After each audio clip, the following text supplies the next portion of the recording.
everyone.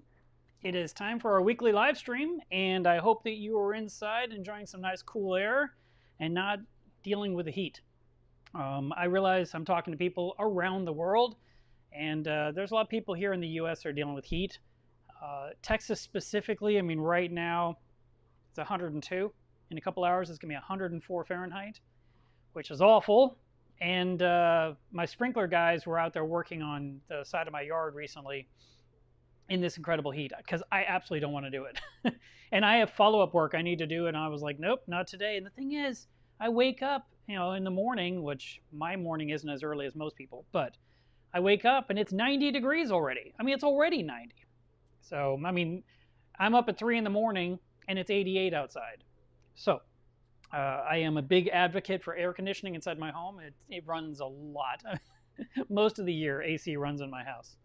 And I want to talk about heat because things can go wrong and your reef could be at risk, especially if there's a heat wave or if you're dealing with rolling blackouts or power outages because everyone is consuming so much power. That's one of the things they keep threatening here in Texas. They're like, you need to not use as much power because of the heat wave. And I disagree with that recommendation because, like I said, I mean, okay, they told everyone in Texas, and I'm not going to stay on this long, but they told everyone, set your thermostats to 78 degrees. That way you're not pulling as much power. But if it's 88 at 3 in the morning and it's 102 during the daytime, you're never going to hit 78. I mean, you see what I'm saying? It's the unit's going to run nonstop because it's hotter outside than it is inside. So I just don't see the argument. I think they need to work on infrastructure and make more power supplying plants so that there's enough for everyone. They're making a ton of money off of us, so they should use it to continue to make more money because the more power they can produce and the more we consume, the happier they should be. They should get richer, and we should be complaining, oh my God, my bill's so high because I'm using so much power. I've had a lot of friends posting memes recently saying, wait till everyone has an electric car to plug that in too. Then what's going to happen to the grid? So, I mean, yeah, it makes sense. The whole thing here it's bad. But we're talking about aquariums, and I want to talk about the conditions that can happen to overheat your tank. So, for example, the first thing we want to do before you do anything, before you overreact, okay, before you panic, is check the temperature yourself. So, many of you have gotten all kinds of different thermometers over the years. Some of you have an aquarium where there's a sticker on the front that shows the temperature of the glass. Others have a little digital one where a wire goes in the water and a suction cup holds it on, and those are notoriously inaccurate.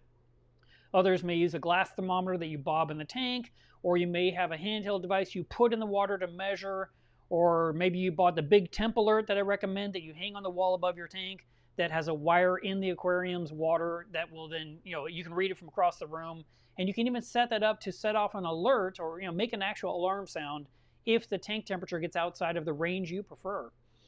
These are some of the ways we can measure. And then, of course, there's devices like controllers that have thermometer or temperature probes in the water as well that can send you a notification to your phone. So we want to, first of all, know, is the temperature correct? Is everything the way it's supposed to be? And you're being told the tank is too hot. And little mistakes happen. You're working in the tank, you moved something out of your way, you bumped something, and now it's no longer in the water, and it's measuring the room temperature instead of the aquarium temperature, and you could get a false report because your probe isn't actually where it belongs, okay? So there is that scenario where that could be misleading. Like I said, those little ones that have a couple of little tiny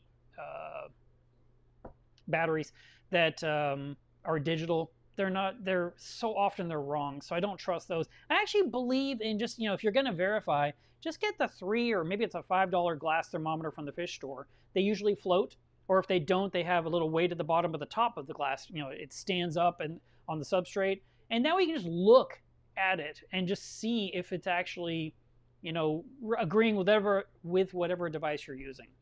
Then when you know that the tank is actually too warm, then the question is, what do you do to solve it? And there's a lot of different choices you have. Now, the first one, some people do it from the beginning when they set up their system and they buy all their equipment. They buy something called a chiller, and the chiller maintains the water's temperature. And some chillers even have a heater built into it, so it will actually go between heat or cooling based on the time of day or night of what the tank needs. But let's just say let's talk about chillers for a moment. If you have a chiller, it's very important that you have the right flow rate going through it. You can't just use any pump. There's usually a specific gallon per hour that is recommended in the instructions. It could be somewhere between 300 and 500 gallons an hour. And you want to make sure that this flow rate is constantly happening. And if that pump were to fail, the chiller sitting next to your tank doesn't help your tank at all. And if anything, it'll probably burn up because there's no water moving through it. It may turn itself off as a safety feature. It may just break because there's no water moving through it. So you want to make sure that the pump feeding it is always on, and you want to see the output somewhere. If you have a nozzle that's in the display tank, you should see the water moving at the surface.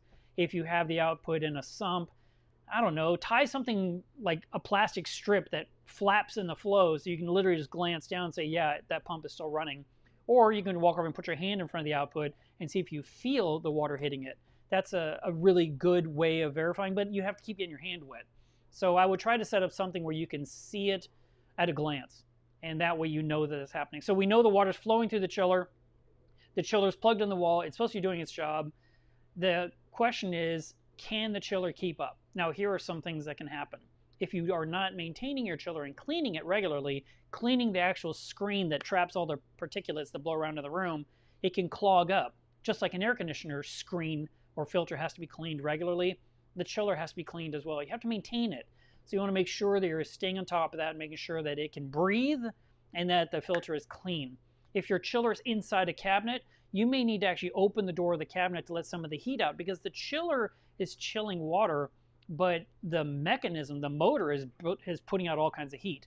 And that heat could be filling the room. So now you've got an aquarium in a room that's being warmed by the chiller as the water is being cooled.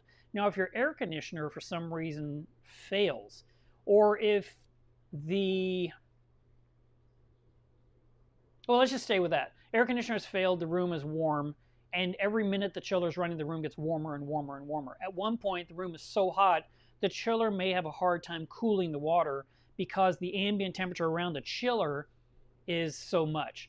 So you want to make sure that you can somehow cool the room down, at least somewhat. That's one of the reasons I don't have a chiller. I find that having a chiller, I'm just adding a heater to my room, and I have an AC system that's fighting it. It makes no sense to me. But if I was in an emergency, I guarantee you I'd be thinking, man, I wish I had a chiller right now. So let's say you have a chiller. Make sure that the chiller can be properly ventilated. And like I said, you may have to actually crack open the door of your cabinet underneath the tank if it's inside there, or there has to be openings on the back where the hot air can blow out against the wall, and that way the chiller can operate reasonably well. You don't want to overtax it because then it'll break and then it won't be able to do anything at all. So I want to make sure that that is right. Now, I mentioned the AC messes up. It could be the AC is working perfectly fine, but you have a smart thermostat, like a Nest thermostat, and those actually look at the activity in the room. And if there's no activity in the room, it thinks, oh, no one's here. I can go ahead and adjust the temperature of the room higher because I'll lower it when a human being shows up again. That is a problem for a reef tank, because unless you're with your reef tank all the time, you're going to end up having the room get warmer and the tank gets warmer, and then you come back in the room and the room cools off and the tank cools off. And if you're not aware of what your tank's temperature is 24 hours a day, you may not even know this is going on right now. You could be at work all day and your tank is actually running warmer than you even think because you don't have a controller on it. So having a way to measure that temperature all the time and actually look at the graphs and see will give you some indication what's going on. But if you can, you may need to disable that feature in the Nest thermostat to just have it run at a solid speed or at a certain temperature all day long. Now, I had another circumstance come up. I was talking to someone this week who went on vacation. And again, same principle, right? The smart thermostat? No, it was actually the staff, the cleaning people. They turned off the AC in that room because they said it's not necessary. And the tank got up to 86 degrees. And I mean, the tank, not the room. The room was hotter. So the tank was at 86, and he called me up in a panic. He says, are all my fish going to die? And I was like, well, at 85, the oxygen level in your aquarium plummets, and the fish will start to struggle. So yes, 86 is a problem. You need to immediately add an air stone to bubble into the water to help compete the lack of oxygen. If you have a deep sand bed, the deep sand bed is sucking oxygen out of the water really quickly, and the fish, you could end up losing fish. And as you lose fish, the ammonia level rises, which kills more stuff, and it's a whole domino effect. So keeping the room the aquarium is in the same temperature all the time is really, really important. And making sure the thermostats are under lock and key would be the first step. Just to, I mean, like my house, I keep my thermostat at 73 all the time. And because there's a dehumidifier, or there's a humidity setting in my thermostat, I told it, keep the house around, I don't know, 50% humidity. And so it may bring the house down to 71 late at night. But the thermostat's set to 73, and it's set to 73, and it's not on auto. It's on permanent. And that works out for me around the clock. I'm comfortable in it, and the tank hasn't skipped a beat. Now, if your aquarium is being lit with LED lighting, you're not going to deal with as much heat issues as you would if you were running T5s or metal halides. But there are people out there that still do. I mean, I did all the way up to, a year ago? I was running metal halides. So, I mean, it's not like I'm talking about some ancient technology. There's people out there that still use them. And the heat coming off those bulbs can really add to the tank. Now, what can you do to lower the temperature of the tank in an emergency? Would be the simplest one, but takes preparation now that you do it, is grab a couple or 3 2-liter bottles and fill them up with RO water. And not to the top, but fill them up most of the way, and then freeze them. Keep them in the freezer. And that way, if you ever are in a situation where the tank is getting too warm, you can take that bottle out of the freezer and you can put it in the tank to help lower the temperature of the aquarium. And then after it melts, you take that bottle out, you put the next frozen bottle in, and then you put the first one back in the freezer, and you keep rotating these through. Now, if you have a smaller tank, you could freeze 20-ounce bottles instead, or a 1-liter bottle. Just whatever bottle fits your aquarium. I would have several in the freezer ready to go. I believe it was a year ago, maybe longer, I had a problem. The AC went out in the middle of the summer, and my house was really hot. But I would just go down to the local 7-Eleven, and I bought the big bags. I guess it was 10 pounds of ice, 8 pounds of ice, whatever's in those bags. And then I would take the bag home. I would wipe it clean with a damp cloth, make sure there was nothing on it. Then I slid that into a unscented kitchen trash bag and tied a knot on it. And then I floated that entire brick of ice in my tank. And I think that day I went through 12 bags of ice, maybe, possibly more. And I think, I don't know, I didn't spend that much, but I feel like I spent 50, 60 bucks that day in ice to keep the tank temperature down, and the tank never got over 79, no matter how hot the house got. So, because in my case, 2-liter bottles, I'd need a lot of them for a 450-gallon system. So you have to figure out what will work, and if that doesn't work, what else can you do? Another choice you may consider is to get a roll-around air conditioner and put it in the room where the tank is, and then snake the hose out a window or a door nearby to pump the heat out the back. And that way you're cooling the room where the aquarium is. Even if the rest of the place is hot, you have one spot that's kind of cool. And back when I had the 280-gallon reef, it had a little fish room behind it, just like this one does. The room was smaller, and there was a window unit in there. And I remember there was something wrong, and the house had no power, or the AC was out, and I had a window unit in there. And I would go into that room and close the door behind me and get on my laptop and just continue doing what I need to do in a nice air-conditioned room, and the tank never knew there was a temperature problem in the house. And then when they finally fixed it, I could go ahead and come back into the main house itself. So if you can cool the room the tank is in, that's another option.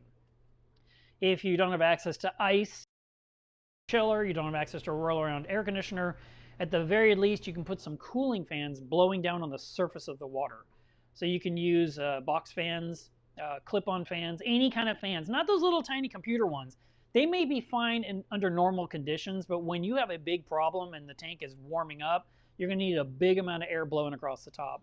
And that way it can completely create evaporation, cooling through evaporation. And that's what you want to do. You want to do that to the point where the tank does not get hot, and if anything, it starts cooling off a little bit. And this is something you have to babysit. So, just because you set up fans now, in the middle of the night, you may actually need to turn them off for a couple of hours and then restart them again in a couple, after. It just depends how long the crisis is that you're dealing with.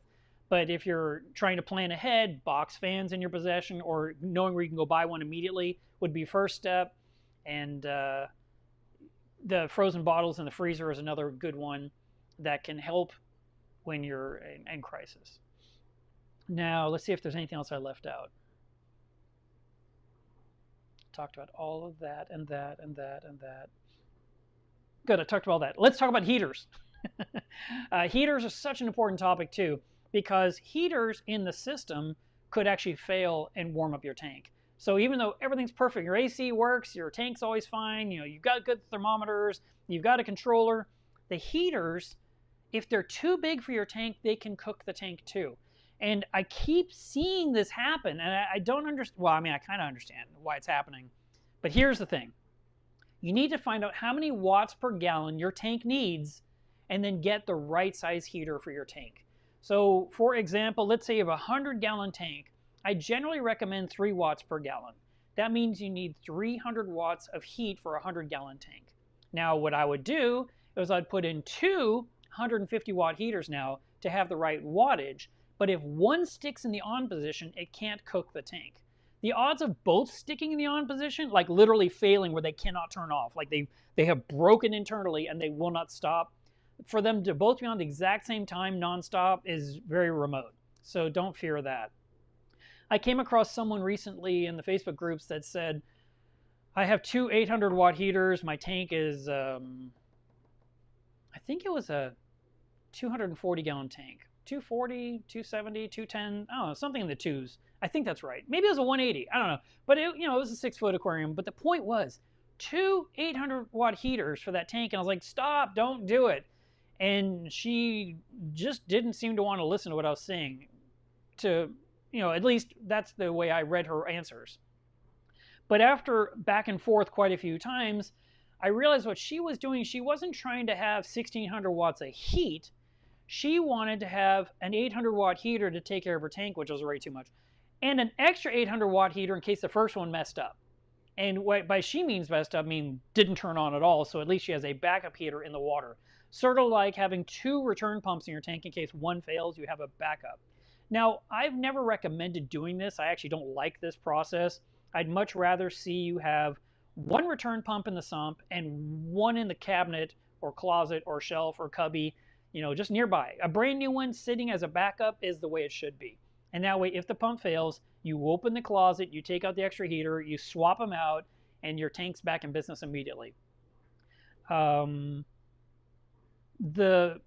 happened was, I believe, BRS did a video, I don't know, a couple of years ago, where they talked about having 2 return pumps, so if one fails, the other one just continues, and your tank never skips a beat. Now, I don't like that as a operational situation. I feel like if you have 2 return pumps and they're running all the time and then one fails, you may not even notice. Maybe you would, but I have a feeling you wouldn't. I have a feeling you wouldn't notice for a long time. And then when return pump number 2 fails, you're like, wait, the other one's not working? And you're surprised. But, I mean, because how often will it be that a pump fails when you're not home? You know? It seems like everything always breaks in the middle of the night on a holiday weekend, and not while you're at work all day. Now, I'm not going to say a return pump won't fail during the daytime, but it's so remote. Return pumps tend to run forever. And, I mean, I've run quite a few different pumps over the years. I've done, I had a huge pool pump. Who made that thing? It pulled so much power. That thing was a horse. It ran 24/7. Never had one problem out of it. I think it was Dolphin Master or something like that. Anyway, I replaced it because it was using way too much power. I think that pump alone was like $25 a month in electricity. So I replaced it with a sequence dart. And that pump, I never had a dart fail. They would leak, and that was a whole other argument, but they never stopped turning.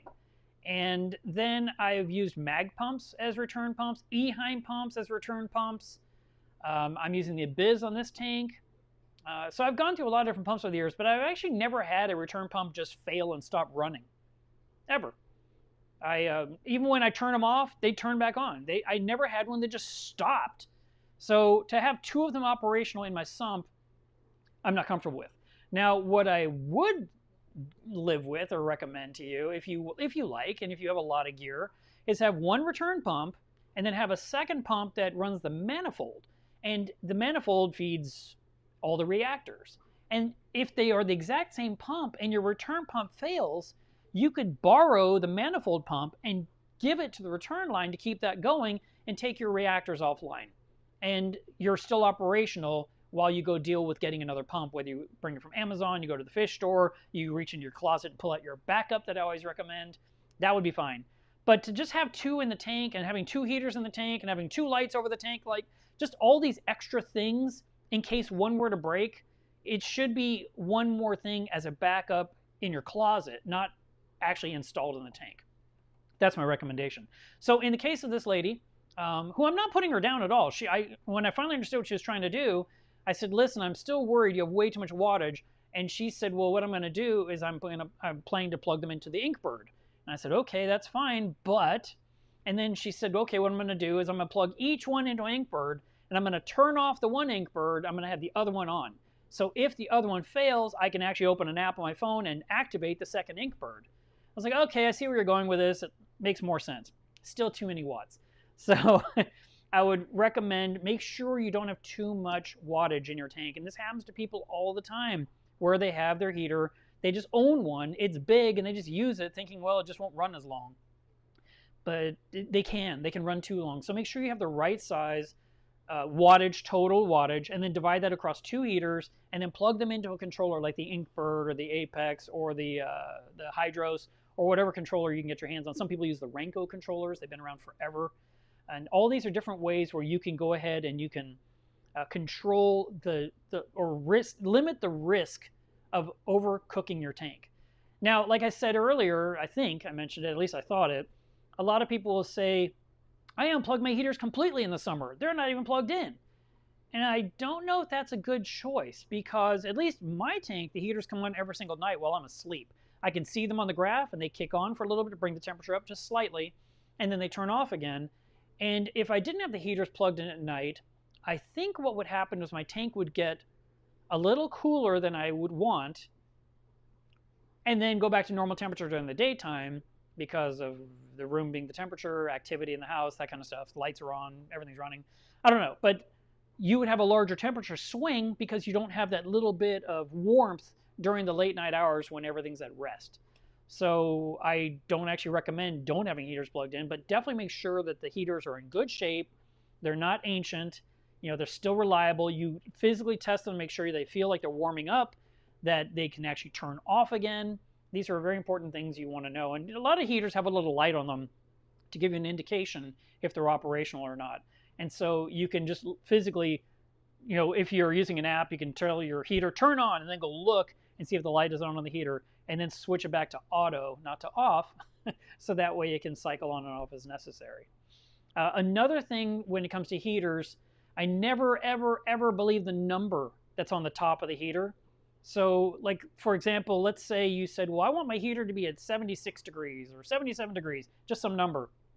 So you twist the knob to 76 or 77, and it's pointed at that number, and then you put it in the sump and you plug it in, and you're like, my tank is like 79. Why isn't it 77? Why is it so warm?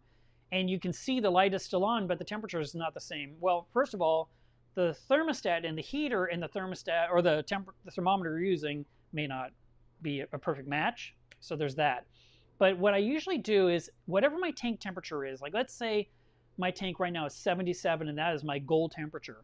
I will take the heater, I'll put it in the water, I plug it in, and I twist the end till the light comes on, and then I twist it to turn the light off, and I twist it to turn the light on and off and on and off. So I find that sweet spot. Now I know that's the temperature, which if my tank is 77, the heater knows 77 doesn't need the heater on now. Then I can actually look at the top of the heater and twist it slightly the direction I want for the heater to come on, and that will be my high range. So even if the thing is pointing to 81, I know that it's really matching my tank at 79. I'm just trying to give you an example here.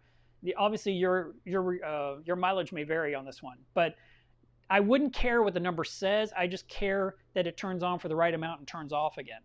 So if it's a 2-degree difference from what you're used to seeing on your thermometer, that's okay. Just know mentally this heater is 2 degrees off from what the tank actually is, but that doesn't matter as long as it's turning on and off as it should.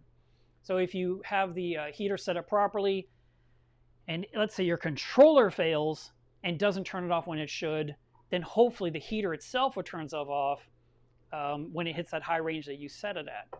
So again, I'm going back to my numbers. I remember I said 77. Let's say my tank is 77.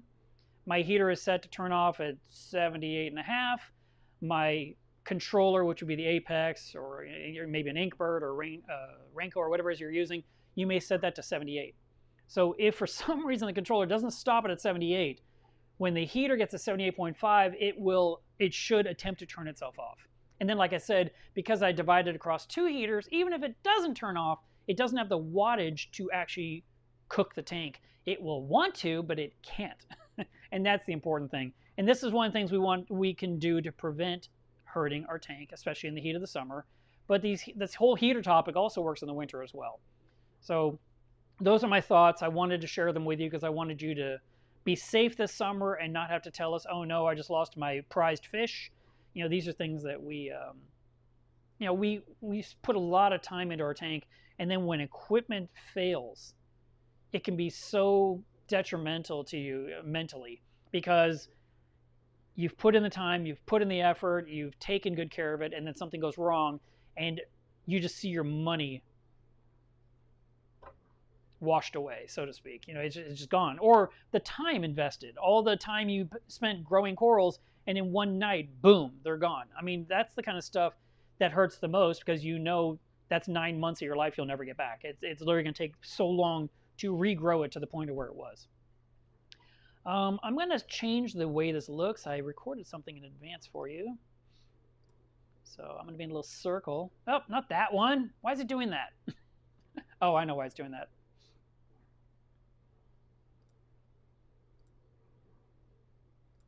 This one. There we go. So I wanted to show you this one.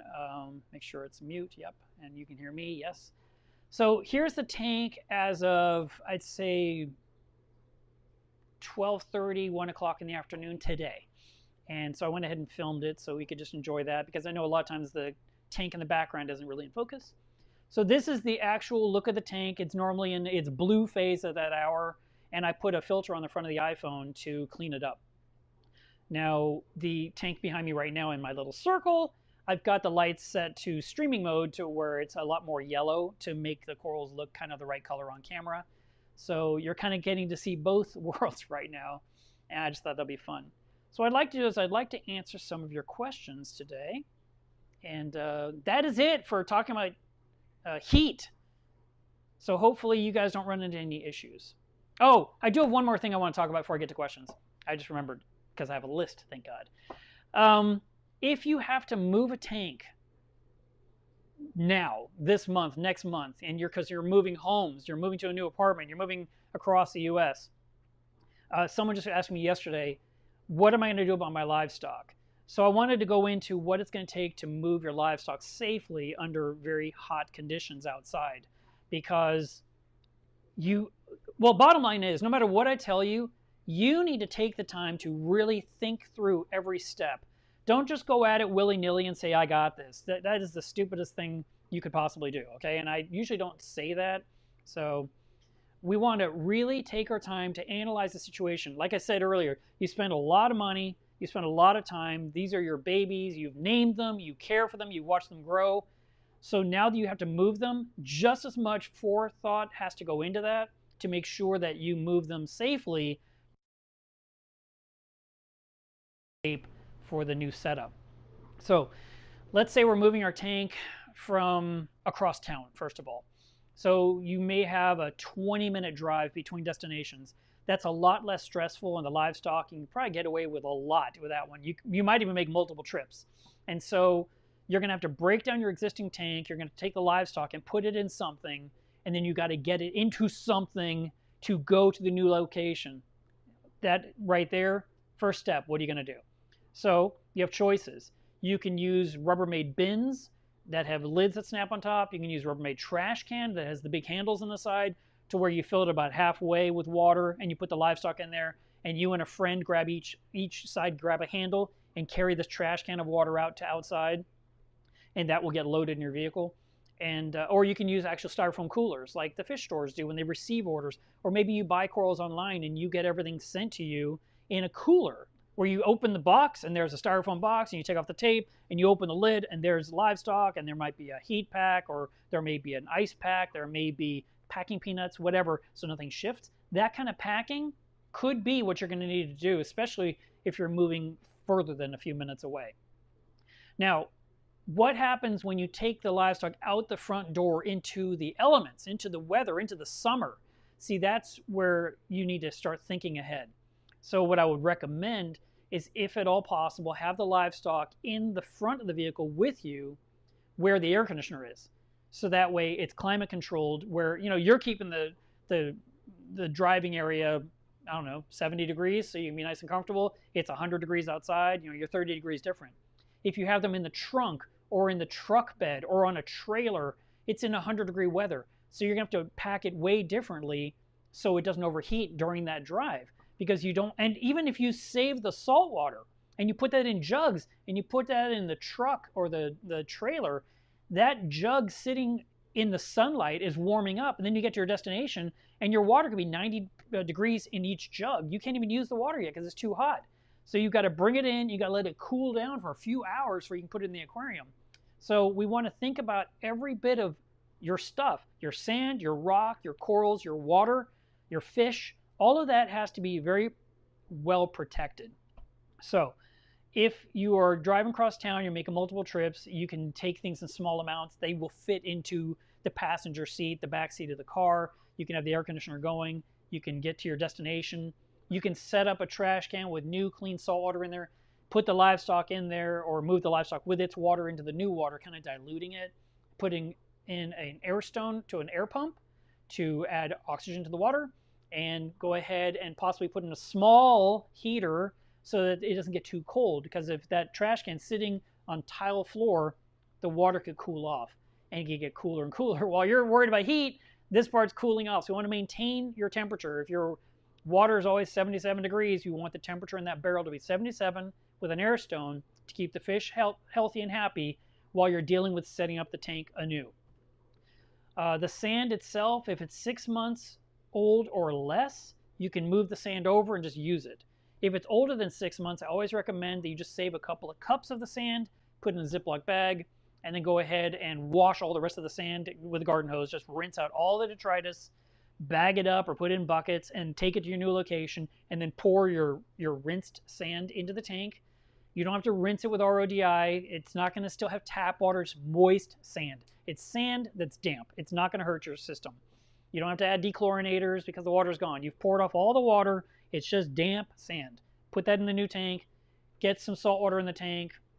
Start putting the rock in the tank. Add your bag of live sand that you saved and pour that gently on top of the rinsed sand that is underwater now, and let the little worms and bugs and pods and bacteria begin to migrate into the sand bed. And that's how you seed brand newly washed sand.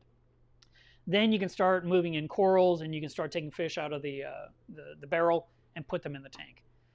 Now, if you have to travel further, like you're going across state lines, or you're going somewhere that, like Texas is so big, we'd still be in the state, but you're going 5 hours to San Antonio, for example, I would then, in that situation, I would try to bag everything up separately, and I would double bag everything, put it in a cooler. I might put in a cool pack in there, like, a frozen block of ice, but I would put something between the ice and the livestock so it doesn't chill the bag closest to it, okay? You can put towels, you can take paper towels, you can take packing peanuts, whatever, to create the small barrier, and then put the ice pack, then put the lid on top of the cooler, and then tape it shut so that it stays cocooned, and then that cooler should be inside a cardboard box that you tape shut on all 6 edges, all the way around. You go across the flap, then you go on the edges, and you do the same on the bottom. So it's sort of like like an I-beam. You want to tape all the holes shut so no air gets in, no air gets out. And then as soon as you get to your destination, you immediately open the stuff up inside your new location that hopefully is already air conditioned, and you can add air stones, you can move everything into trash cans with the air stone and the heater. And corals, when they are being moved, if you've bagged them all up individually, they're going to be sliming and stressed, and you may see some that are really, really raw while others look completely fine. I wouldn't combine things that are really iffy with things that are healthy. I would start moving healthy stuff into its new container with some flow and a small heater, like a large, long, shallow bin, put them all in, and then the ones that are questionable, maybe they can sit in a different bucket of salt water for observation, and you can decide, do I trust it? Do I want to take a chance with it? Should I just chalk that up to that didn't work out and just enjoy what's still left? These are some things you want to consider. But you packing ahead and thinking it through and taking your time, that's the first step. And just the fact that you're having to pack the corals and fish up, that could take 3 hours by yourself in the first place. So that's 2 or 3 hours already in the bag before you even leave. And then you got to load it up, and then you got to start driving, and then you make stops at rest stops, and then you finally get to your destination. And as soon as you get there, open everything up and check on it. The same thing goes for me when I fly and I get some livestock and I put it in my suitcase. I put it in the suitcase and I check my bag at the airport. And usually I look at the livestock right before I go through TSA. I just take a look, looks okay, all right, seal it up, put it in there. And what it is it's an insulated cooler inside the middle of my suitcase.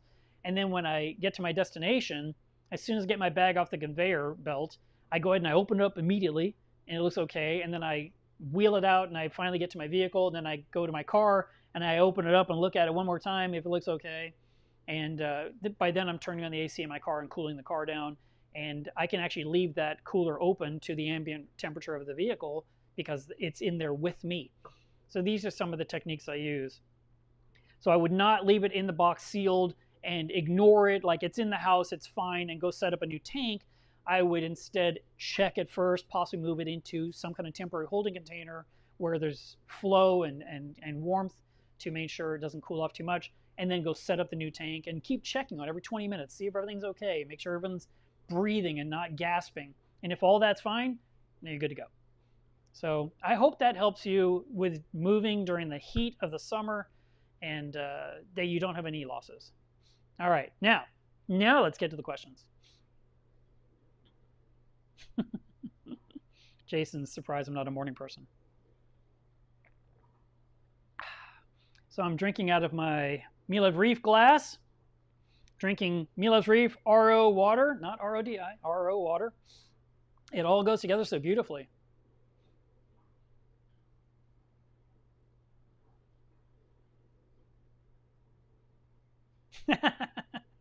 Jason just did such a dad joke. He said, Mark doesn't need a chiller because he has so many fans.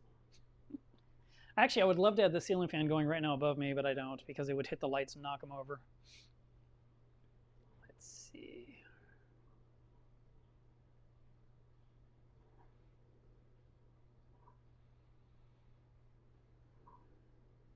Bruno says, off topic, but do you quarantine? I just got a couple of fish and I'm debating. Quarantine is the smartest thing you could possibly do. I use Safety Stop. That's what I've been doing for a long time, and I've done well. But I am planning to set up a new quarantine tank in my fish room that's always operational. So if I do get something new, I can put it in there. Now, the last few fish I got were completely quarantined before I got them. Literally were alone. The one I got, the pygmy angelfish, that came from the breeder who had it with the parents, right? And she raised it from eggs and from fry and turned it into a fish, which is a miracle. And then it went from her to Among the Reef, where it went into a brand new tank with brand new salt water for 1 day. And then it was rebagged and shipped to me and got here, and it's been with me ever since.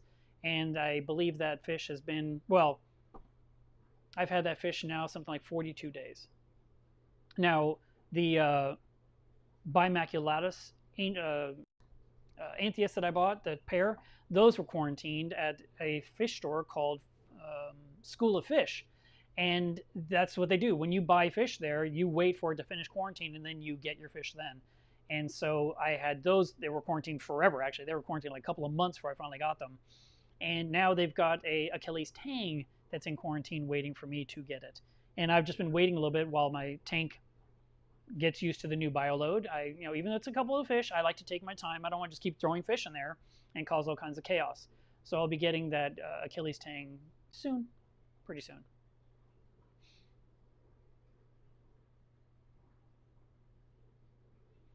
Vince Loves Fish says, I'm thankful my basement stays cool. I actually trap the heat in my fish room so I don't have to heat the tanks. Oh, that's nice. Yeah, if your tanks are down in a cool area, you don't have as much to contend with. That's nice. Paul, thank you so much for the super chat. I really appreciate that.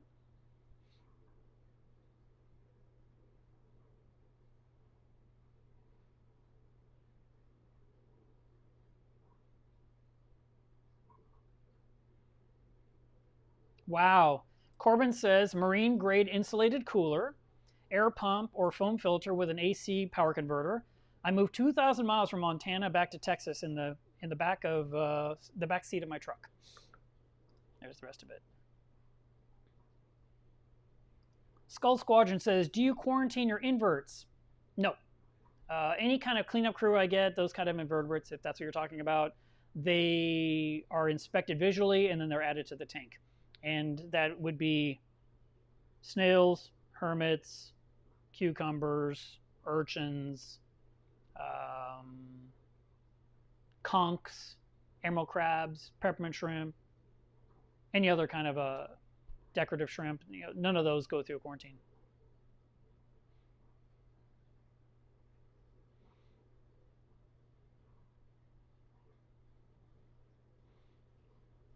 Thomas says, is Hannah any good for a test kit? I can't read the syringe on my Red Sea Pro test kit. A lot of people like the Hannah. It just depends which one you're using.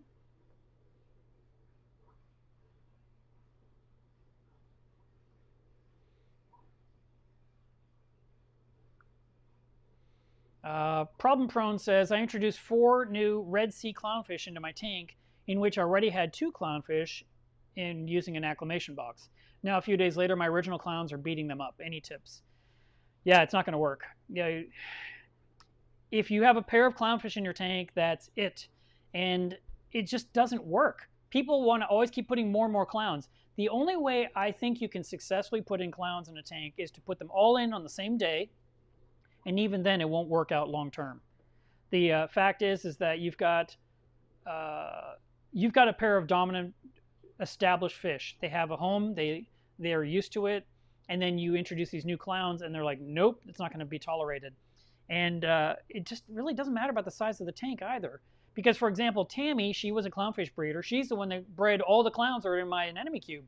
And she had an 800-gallon reef, and she had 4 pairs of clownfish. And she thought, well, it's a huge tank. They'll all have their little corner. Didn't work out. She ended up rescuing 3 pairs of clowns because the 1 pair were beating them all up. And each pair got their own tank. That's how they did it.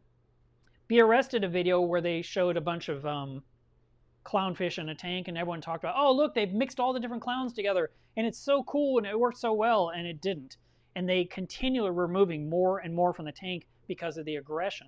So if you want to have a lot of clowns in the tank, what I would recommend you do is get them all from the same breeder, from the same clutch of eggs, rather than trying to do a couple of bullet holes with a couple of snowflake, with a couple of lightning, with a couple of maroons, with a couple of Clarkies. I mean, it just doesn't work out long term. In my own situation, Tammy brought me 16 clownfish that were 6 months old. I put them in the tank, and for the most part, they all got along. But there was a few that were bullied, and those few I removed. 3 went into my frag tank, and they're still there. And 1 went into my refugium because I needed because they were bullied. The 3 bullied the 4th one. I was like, wow. So I put it in the refugium for a while, and then one day I took it out of the refugium and I put it back in the anemone cube, and they got along. I was like, wow, I didn't expect that. And I was thinking, can I move the 3 back in? But so I have 12 in the anemone cube that all tolerate each other. And then the tank you're looking at here, that video looks frozen. Oh, we got to the end. That's no fun. Boy, I talk way too much, huh? That right there, the sea bay anemone has 11 skunks, and those skunks are squabbling all the time. But still 11 skunks. They're still there. They just continue to go after each other. All right. Let's see. Elmer says, how is your new angelfish doing? She's doing really good. And I've been sharing pictures of her on Instagram and on Facebook. Here, let me drop in a current picture. Why not put one more thing on the screen? Let's see if I can find it. Here's a picture from last night. Ta-da! So she's just going around the rocks, picking at it all the time. She may be eating a little bit of the sponge that's on the live rock. She's a little skittish, especially when I get the camera out. She likes to hide. I'm like, really? I don't know if she sees the camera as a big eyeball looking at her, but I keep trying to get decent pictures of her, and it's really hard because she moves so fast. And I'm not good at taking pictures of fish because fish move. I prefer to take pictures of corals that stay stationary. So while I'm sharing pictures, I will show you a couple more pictures from yesterday. How about this one? Here's my blue tort. What's interesting about this coral I mentioned on last week's live stream is the core still has the green in it, but all the branches, and those branches are like 4 inches long each, I guess, they don't have hardly any of that green in them, and I don't really know why. It's a very interesting situation. Okay. And then this little area here is looking pretty nice with a lot of different colors and shapes. There's acans, chalices, lobos, zoanthids, Pasillipora, frog spawn, hammer. There's a lot going on there. I kind of want to move the acans because they're up against the glass. I don't like that. Thank you very much. Yeah, somebody says, nice angel. This is my pearlberry acropora. I've wanted one forever, and it's pretty. So I just can't get a good picture of it, but in person, it's beautiful. It's a nice lavender color. And I don't know. I need Michael Vargas to take a good picture of it because I just can't do it. Let's see. And then here is the rose bubble tip that you guys don't see in the reef tank. It's been quietly growing a little bit larger every month. It started off like the size of a quarter. It was just it almost looked like a red Aptasia. And I was like, man, if you made it in the tank through the plumbing, I'm going to let you have a chance to live instead of just putting it right back into the anemone cube. And I like it because it's a totally different color compared to the sea bay and the hammers and the Duncans. They all are this beige or green and like that bright splash of red. It looks really good in there. So it doesn't bother me yet. We'll see how long that lasts. This acro here is really cool. And you can't see it in the picture, unfortunately, but in the core, there's some yellow in the skin, which is really neat. But it's been growing out quietly and doing well. I always say growing quietly because nothing ever screams. This one here is the T-Rex acro. And I mean, it's alive, it's well, it's colorful. It's not growing very fast. I'm not really sure. I'm actually dosing some very specific things to my tank right now to try and increase some results in my tank. This one here is unknown. I have no idea what it is. It grows a very specific way, and I think it's really, really pretty. So I just wish I knew what it was. But so far, no one's identified it. And what else? I like this one a lot. This one came from Dwayne's tank. So it's got that nice green skin with those purple tips with a bright green dot at the end. Those coralites are amazing, right? So I'd like to see that do even better and get larger and larger. But I mean, it's already taken, it's a nice shape right now. And then I have this one here. So this one's not the other one you saw. This is called Ectoplasm. I got it from Ryan, as a friend of mine who has a 1,000-gallon reef here in Texas. And I've got 2 colonies of this growing in my tank. And let's see, what else do I have for you? For those of you that need to see, well, let me show you this guy. My walking dendro has been walking. It's across the front now. It's actually turned sideways. So you're looking at the end view in this picture right now. But when it's sideways, it kind of looks like a long, I don't know, like an olive with those little tentacles. It's really pretty. I like this thing. I've had it for years. Here are some zoanthids in Caitlin's reef. So these are not the mean greens. They're a different one. The mean greens are half open, half closed. I don't know why. I'm thinking about moving them or brushing them off or dipping them. And then here are some other ones that were much prettier under blue light, but the tank has no blue light. So these are pink, and you can see little pink striations on the tentacles, and then green centers. But under this tank, it kind of looks like that photograph. It doesn't glow. because I don't run any kind of blue light on that tank. And then I've got a tube worm in there. There's actually quite a few. They're nice little feather dusters. And there's probably like 10 of those in the tank right now. They came in as hitchhikers, and I love them. And then here's a hitchhiker.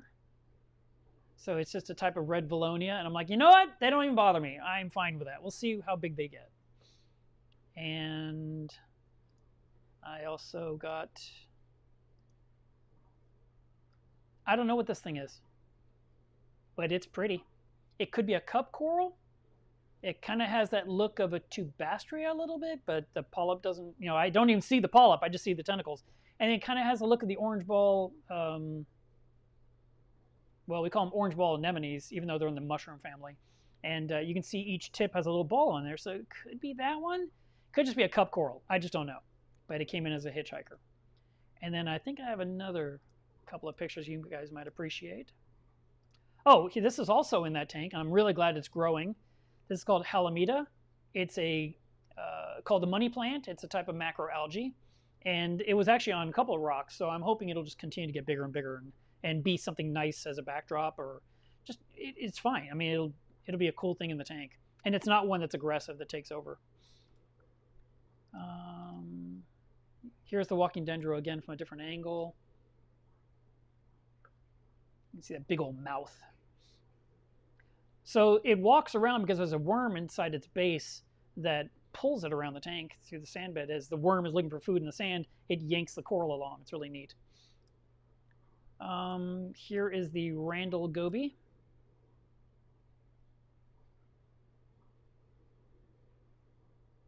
And here's another picture of the Randall goby with the pygmy angelfish, so you can kind of see her for a sense of scale. She's tiny. She's a little adorable fish, maybe 1.25 inches. And then here's going to be some pictures of her, because she's the star of the tank. Still haven't come up with a name. I mean, I'm not spending a lot of time thinking about it. It just, you know, at one point it'll hit me like, that's it, that's the name.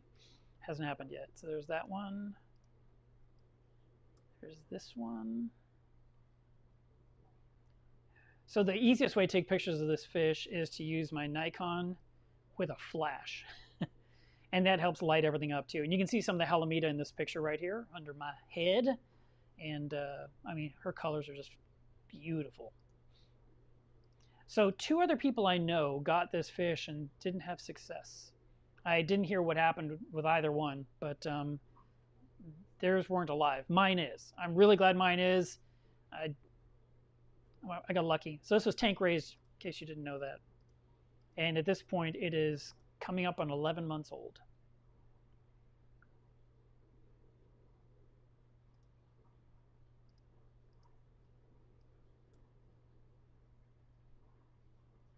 And one last picture.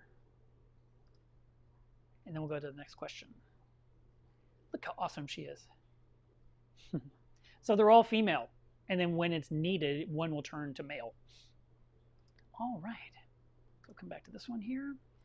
All right. All right. Let's see if you got any more questions. Let's see.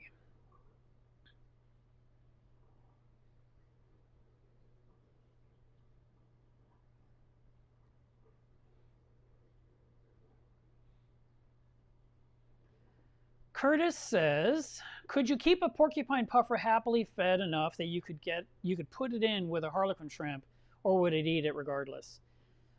Puffers go after shrimp, so no matter what shrimp, peppermint, skunk, blood, harlequin, puffers will, they like meaty foods, so there's a pretty good chance it won't work out in your tank.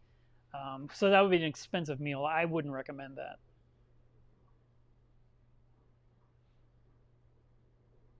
Wow, that's crazy. LS10 says, I woke up last week to all the electric off to the tank, and it turned out both, not just one of the heaters, burned out. Luckily, I keep spares and replace them both, including wiring them into my controller at 5 in the morning. Yeah, that's when it is. I told you, middle of the night, weekends and holidays, that's when things break. Thomas, congratulations on getting a Flame Angel. I know you've been wanting one for a long time. Elmer says, I think you said last time you lowered the temperature of your tank to facilitate the new angelfish in the future. Did you notice any change in the corals, any uptake or growth? You know, I've kept the tank the same temperature. I didn't put it back to its normal temperature. And the cube that the angelfish is in, when I check it with a glass thermometer, is like 74.5. So I'm keeping that one a little cooler, and it seems to be working out fine. The reef behind me didn't seem to skip a beat that I dropped it.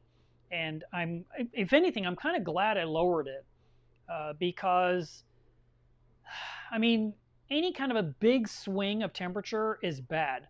But if my tank is 75, 76, and there's a problem and the tank starts to warm up, it's still quite a distance away from 85. But I mean, if it goes from 75 to 85, that's a 10-degree swing. That's still going to be a nightmare, catastrophic.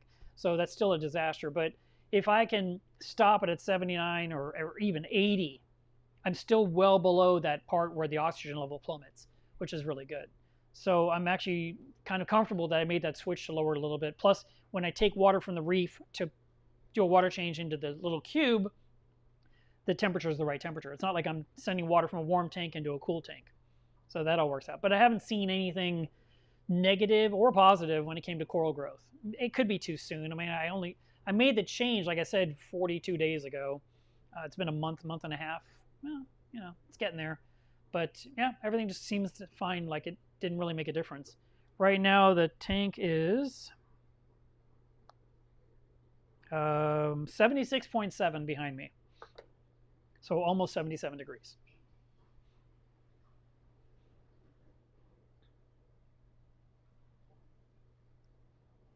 Brian says, I would love to have an acrylic sump for my Reefer 170. I was wondering if you could make one for me. Sure.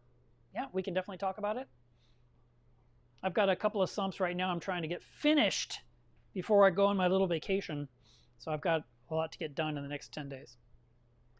Casual reef keeping. Thank you, Kyle. He says macro shots are great. Milton says the green acro looked a little bit like a tricolor Velita. Yeah, but it's not. I've had tricolor before. But I know what you're saying. I don't even know if there's a nickname. Bill says I should just name the fish Caitlin after Caitlin. And that way when you say it's Caitlin's reef, it makes sense. That does work, but what happens when I move Caitlin into the big reef? Then Caitlin's reef won't have Caitlin in it anymore. I don't know. I kind of like it. It is something I've considered. LS10 says that live rock looks fantastic in the new tank. Yeah, I love using live rock, and I've been talking about it forever. And I was so happy to be able to buy some when I set up this tank. Michael says, I have started a 400-gallon tank, and I'm going back and forth on skimmers between the Reef Octopus 300 EXT and the Nios 300. Which would you choose on a heavily stocked tank? I've heard Nios are finicky. Well, I haven't run an external skimmer in my life. My skimmer is always in the sump. So you're comparing two different beasts right there, first of all. The Nios will probably cost, the Reef Octopus will probably cost less than the Nios. Parts should be accessible, so that it shouldn't be a problem there. I'm going to hazard a guess that that skimmer will be louder than the Nios. The Nios is, as far as I'm concerned, dead silent. I've been running my Nios 300 now for I don't know how many years, since whenever I released the video. That could be 4 or 5 years now. And I'm still using the same pumps it came with. And I don't find it to be finicky at all. It just seems to run. I turn off one pump of the two every time I feed the tank, because when I hit the feed button to stop the return pump, it turns off one pump in the skimmer. And the reason is that because the water drains down in the sump, raising the water level up. So now the skimmer that was sitting in this much water is now standing in this much water. And that higher level can make the collection cup overflow. So by stopping one motor inside, or one pump inside the skimmer, there's no overflow. And then after 10 minutes, the return pump turns on, and 5 minutes later, the second pump in the skimmer turns on. And it's been like that for years. I mean, I've had that set up probably as long as I've had the skimmer.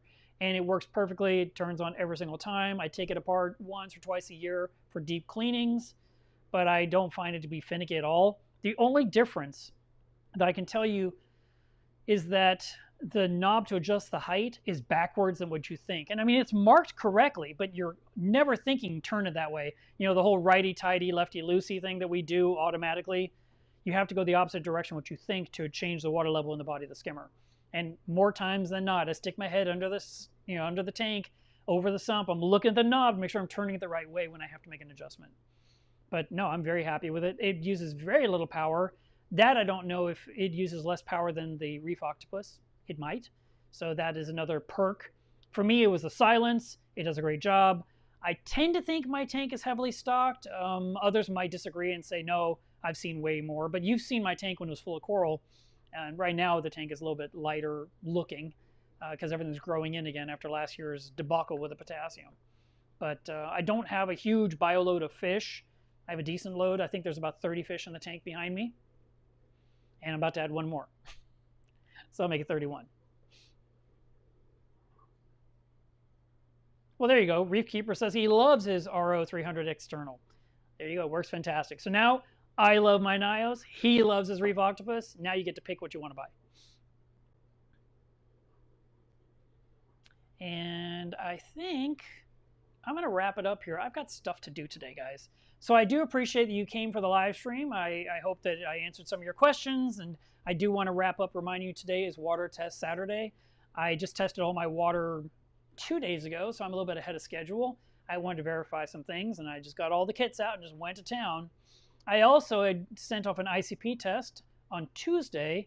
It arrived yesterday, and I already got my results last night, which was really nice. I was able to see my numbers. I'm dosing some very specific additives to make some small corrections in my tank. And because of that, I am doing more frequent ICP testing. Because as I mentioned last week, I am working on a talk for MACNA, which is in 2 months. And I need to have all my facts straight. And I want to make sure that I have a good content, you know, so it's an interesting presentation. So there'll be more, you know, I won't be sharing a lot about that with you guys on the live stream because I'm saving it for the talk. But I do want to, you know, let you guys know what's going on over here because it affects what's happening in that aquarium behind me. As I said, today's Water Test Saturday, so do check everything. If you own test kits, use them. And if you are opening a brand new kit, I just want to remind you this tip. When you open the flap of the box, write the date of when you opened it. So today is the 9th. So write 7/9/22 inside the lid. And that way, if you open that box next year, you can say, this kit's pretty old now. It's time for me to replace it. Even though it's still half full because you didn't use it every single week like you're supposed to. Just because the kit still has liquid in it does not mean it's still accurate. Kits are usually good for 1 year after you open them. And I had some kits on my back shelf that are, you know, sold to the customers, and one was expiring like this month. And the customer said, hey, I just got this Salifert test kit from you. It expires in a month. And so I contacted Salifert and I said, is that a real thing or is this just a way to keep product moving on the shelf? And he says, no, it's expired. And I was like, oh, so I have to replace his kit. So you want to make sure that the kit you have isn't expired. You want to make sure you don't use it too long to where you're getting inaccurate information, because being told the numbers you like doesn't mean your tank is doing well. And I remember we did a test kit party years ago, and there was probably 6 of us sitting around a table, and it took us hours to do this party. Everyone brought a sample of water from their tank with them, and then everyone would take 5 milliliters of water from the first glass of water, right? And then everyone at the table using their own test kits would measure nitrate. And then we would go to the next, we'd take from the same water sample, everyone at the table using their own test kit would measure calcium, and they'd measure alkalinity, and they wrote down their numbers. And then when we were all done, then we started comparing and said, okay, that was my water sample for my reef. Dave, what was my nitrate? And he'd say, I got 0. And then the next guy says, I got 80. And then the next guy said, I got 65. And the next guy said, you know, it was, you know, definitely over 40. And then, you know, it was funny because then we went to the next water sample, and this was like Steve. And okay, Steve, this was Steve's water. What was the nitrate level, Dave? And he goes, 0. And the next guy said it was 15. The next guy said 10. I said 5. You know, and we're like, okay. And then we went to the next water sample, and let's say that was Susan. So Dave, what was the nitrate level of Susan's water? He goes, 0.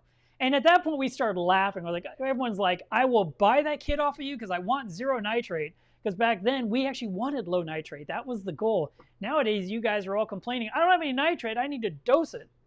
And I remember it was so funny because we're all fighting over who was going to buy Dave's used nitrate kit because it gave us the number we wanted to see. 0 was a good number back then.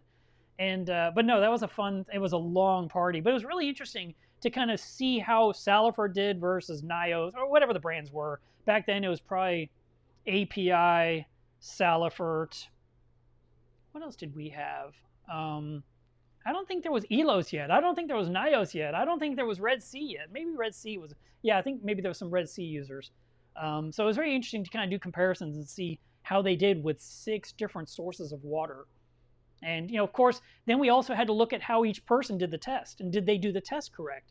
So it was a lot to consider. And but it was fun. And if you have kits that are getting older, like I said, just replace them with new ones, because just because the kit is telling you the number you like to have does not mean it's correct, and it could be one of the reasons your tank is not doing well. And that goes for me. If I'm measuring stuff and my tank's not doing well, I'm like, well, the numbers are good. Then I have to start looking at, are the tests accurate? Or where is the problem, so I can isolate it and make the correction. So I'm recommending that you stay on top of your water parameters and stay on top of your water testing and make sure you're using current kits. I do urge you to do that because I do that myself. Also, I sell Salifert and Elos test kits if you